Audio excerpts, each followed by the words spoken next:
Good morning. Good morning, lovely people.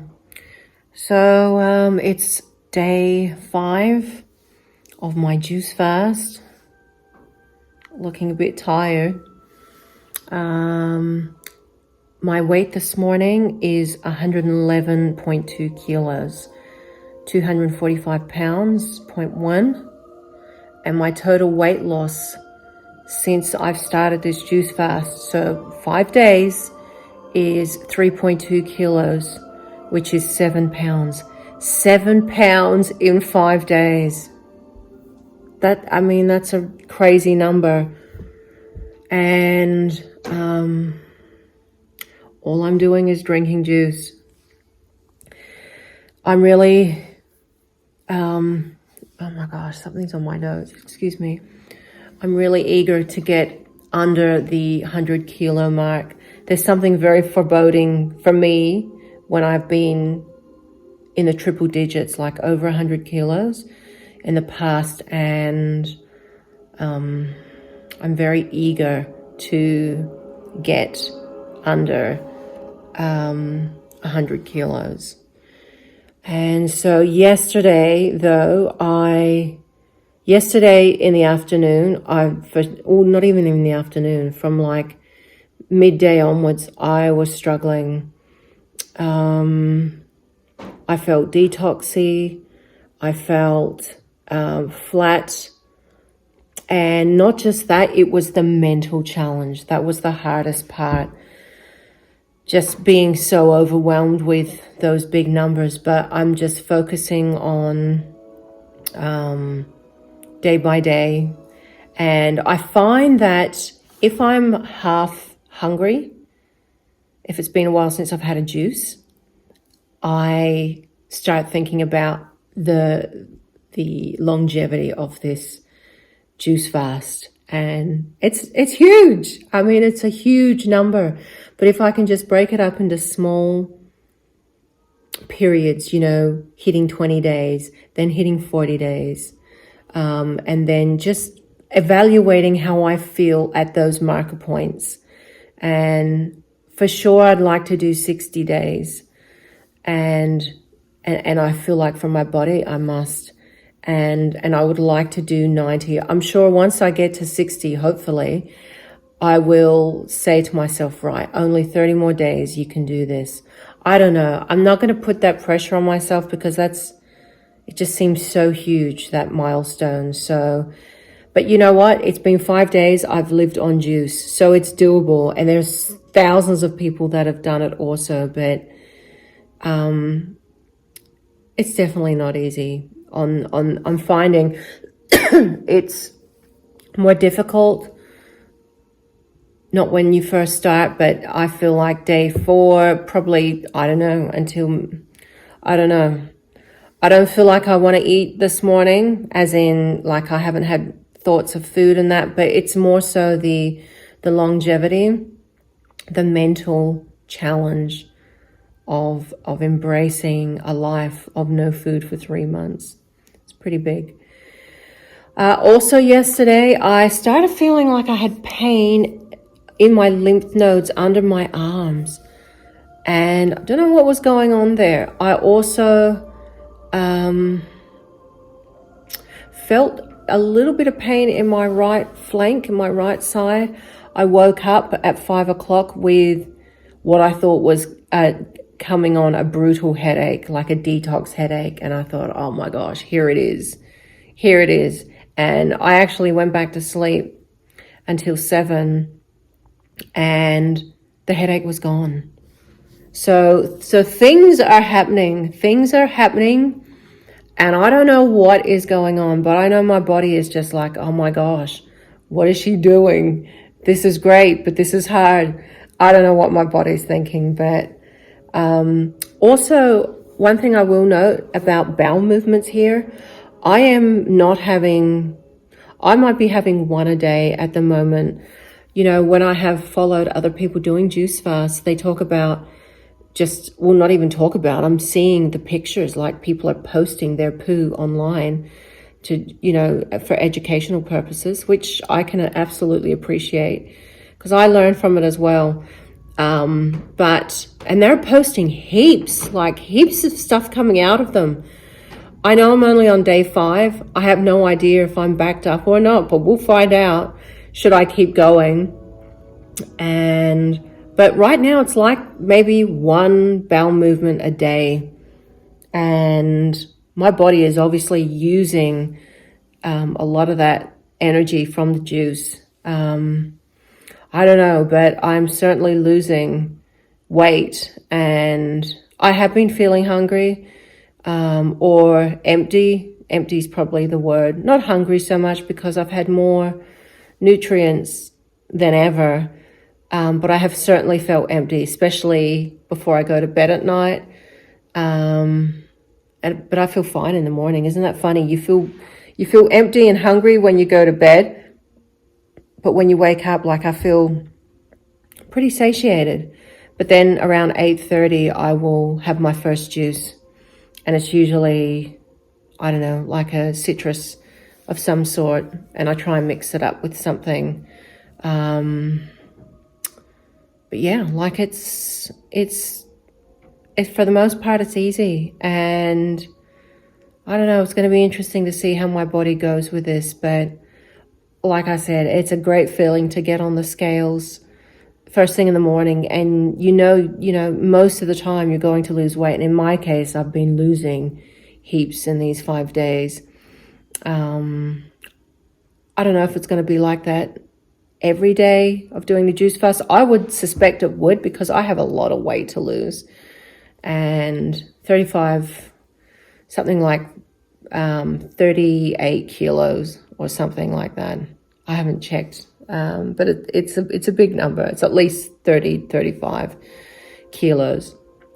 So, and like, thinking about it, like, I know there's a whole raw food movement, and I know the power of plants and fruits, and I'm hoping my diet is at least 90% raw food, but I'm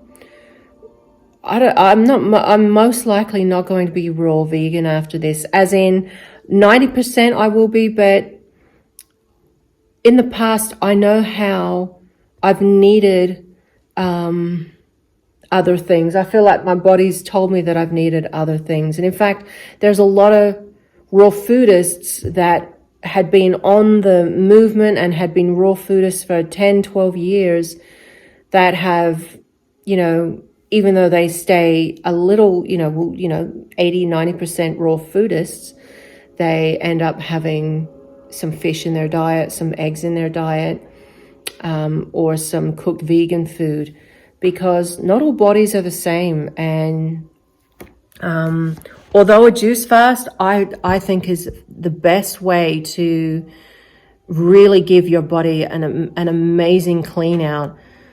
To do it long term, that's a big deal. I know there's been people that have done it for 365 days. Heaps. Well, not heaps, but, there's people that have done it for like 200 days, 150 days. I have no intentions of going that long, but congratulations to the people that do it. And a lot of those people have some major illnesses that they want to get rid of. But, I think if you can do a periodic juice fast every now and then, is fantastic for the body. John Rose talks about doing a solid food vacation once a year, a 90-day one. He's been a raw foodist for 25 years, maybe, I think. Something like, it's a big number. But, even though he's done that, like, I'm a woman, we have different bodily functions. I'm 42. I suspect that, at some point I'm going to be hitting menopause soon. And, you want to listen to your body as a woman. And if I feel like I want a piece of fish, like salmon or some shrimp or just something nice, gentle and clean, I'm going to eat that. If I feel like I want to have a boiled egg or two, I'm going to eat those. I'm definitely not going to be introducing sugary coffee back into my diet. That is something that's gone.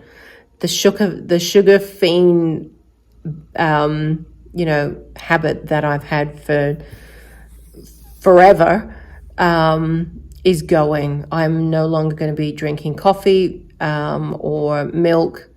I probably will have hard cheese. In fact, oh my gosh.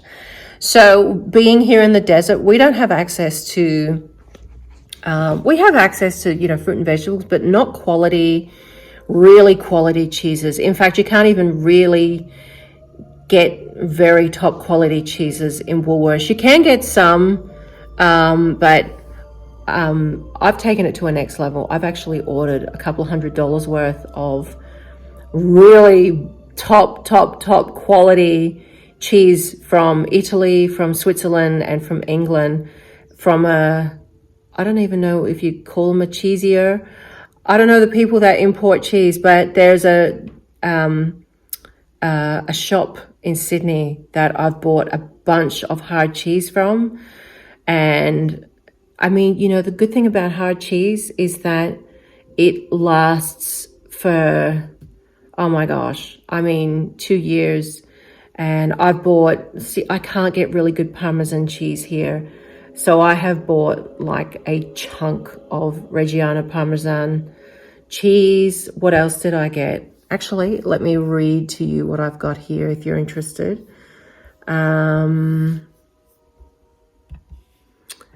It's Parmigiano, I've got that. Then I've got, and excuse me if I'm not pronouncing this right, Monte Veronese di Malga Presidio cheese. I've got a Carpenedo cheese, Umbriaco di Prosecco. That's another one. Then I've got a Pecorino. It's called a Morbidi Trebbione Mature. I've got a Manchego, which is a Spanish cheese. Love Manchego, if you've never had it. And Swiss Cave Aged Slow Presidio. Sabrintz Alpaggi Slow Presidio. No idea what that is. I've seen the picture. And then Montgomery's Cheddar, which is a really hard cheese. So these are all hard cheeses, and they're going to last, at least until the end of the year. So I can store them in my fridge, and I'll be drooling over those until I finish my juice fast. But I plan to be eating just, really good quality food in my diet. No more sugar, no more milk. I'm not saying, of course, I'm going to be having dairy because I'm having cheese, but really top quality cheeses that are imported and made with that artisanal quality that you just cannot get except for at the actual place. They have Parmesan cheese here, but it's crap. When I lived in Montecito, when I was the wealthy part of my life, we could actually afford anything. And we just spared no expense with cheeses and, being spoiled with that. And especially we always had Reggiano Parmesan, and it's just eating it. It's just such a sharp, crisp, like the crystals in the cheese. And if you've eaten it, you'll know what I'm talking about. It's so delicious. So just having quality food, and I plan to just eat gentle foods, clean, gentle foods.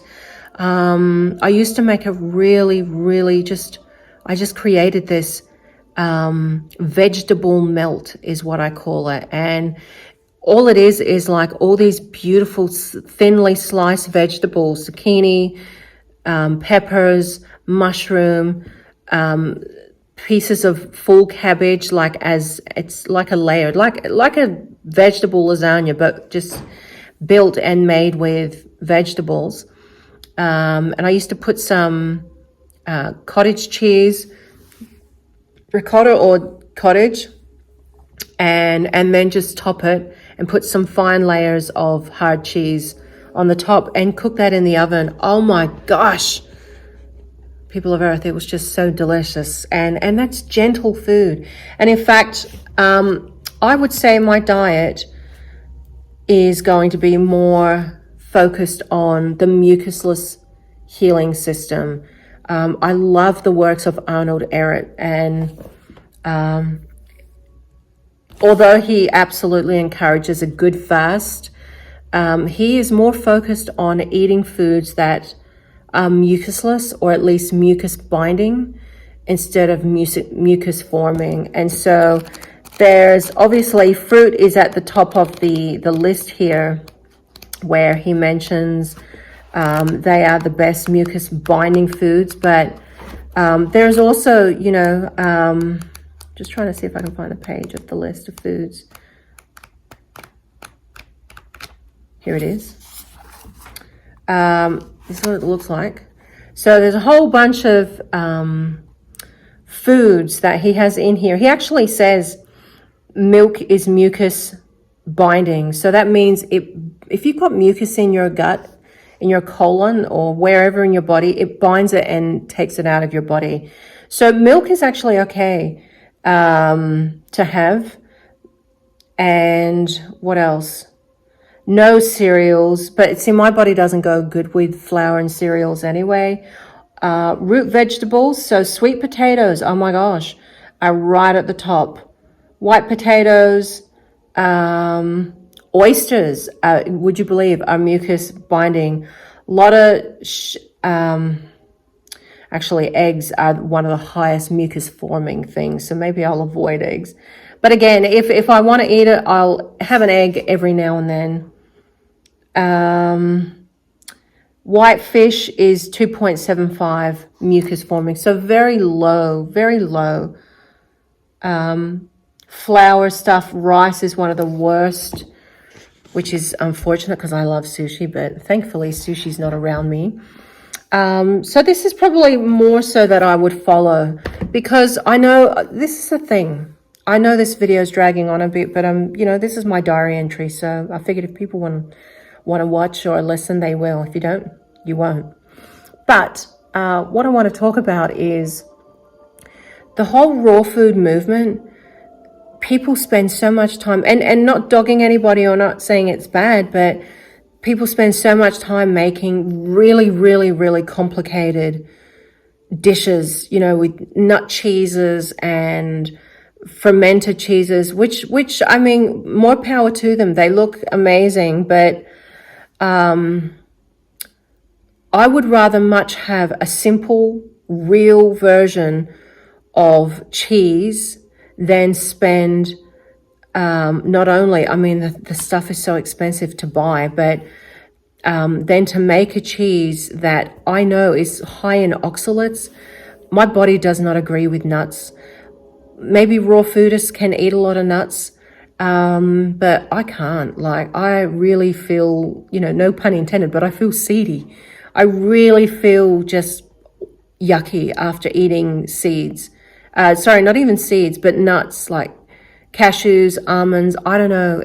I have never, again, that's what I mean. Not all raw foodists can eat the same. So the nuts do not agree with me. So I would much rather, instead of, there's a couple of really nice looking nut cheese recipes that actually ferment. Mimi Kirk has a really nice one that I actually wrote down. But like there's so much ingredients in it. And I just, what I was referring to before, the regular cheeses, like the really top artisanal cheese, they are inherently simple. They are so simple, and yet it's just the aging and the fermenting process that, I mean, there's like, 1-2 ingredients, like milk, and the rennet for the cheese to create the fermentation. And that's like it. That's it.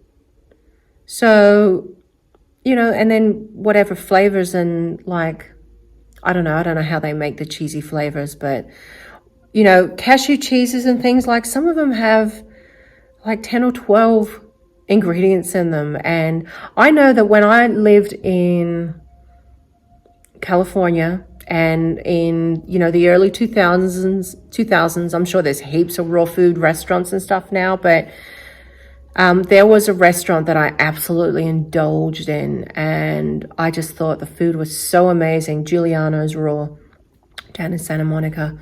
And I was always so excited to go there, but I would leave feeling like my ass was just going to fall out through my body, because the food complexities within the recipes, they're so complicated, and just too much food combination, and I would be so bloated, and not just for the night, like we're talking like 2 or 3 days later, and I'd be really feeling it in my kidneys. And so I figured keeping the diet simple. So just because you're raw doesn't necessarily mean you're a healthy raw vegan or healthy raw foodist. In fact, there are plenty of raw foodists that are unhealthy, eating a lot of pre-made raw food. I just want a simple diet. So gentle foods, clean, simple foods, clean, fresh fish, really top quality hard cheeses, eggs if I want to have them every now and then. And moderate, but predominantly juicing through the day. Like, I can't live without juice. I drink juice. In fact, I would like to invest in a new juicer. I'm using a Breville. Can you see it there? I'm using a Breville right now, which has served me well, but I would like to invest in a Nama juicer. They're super expensive. They're like $900. $900 for a juicer. Oh my gosh, it's so expensive. But it's a beautiful look. The juice, the way it's done, cold press, just looks amazing. But my little Breville's good for now. And, if I have a windfall, I might purchase one. But for now, I'm happy with the Breville. And yeah, so I've doing a juice fast is easy when you're on it. Like, if you keep going with it, it's the getting off and the losing weight is just so simple and easy on this, because if you can stick to the juice fast, you are going to melt weight off your body, period. I'm melting weight off. But the challenge is going to be keeping it off. And I hope to give myself, if I can get down to anywhere between 68 to 75 kilos, and if I can just waver in between that bracket, I'd be happy with that. But it's the maintenance that's going to be a challenge. It really is. For someone that gains weight as easily as I do, I look at food and I gain weight. That's going to be the challenge. Anyway, cross that bridge when we get there. I've got these small little hurdles to jump over first. And my next one will be, I'm going to be hitting 110 probably tomorrow. And my major hurdle is getting under 100 kilos. That's my first big hurdle. So anyway, sorry, this video is a little bit longer, but just sharing my thoughts and how I'm feeling on day 5 of Andalera's Juicing Paradise. Paradise. Definitely didn't feel like paradise yesterday. Anyway, this is how it's going to be. I'm sure there's thousands of other people that know exactly how I feel. And if you are inspired, please do it. You really do feel good. And I'm certainly noticing differences in me already.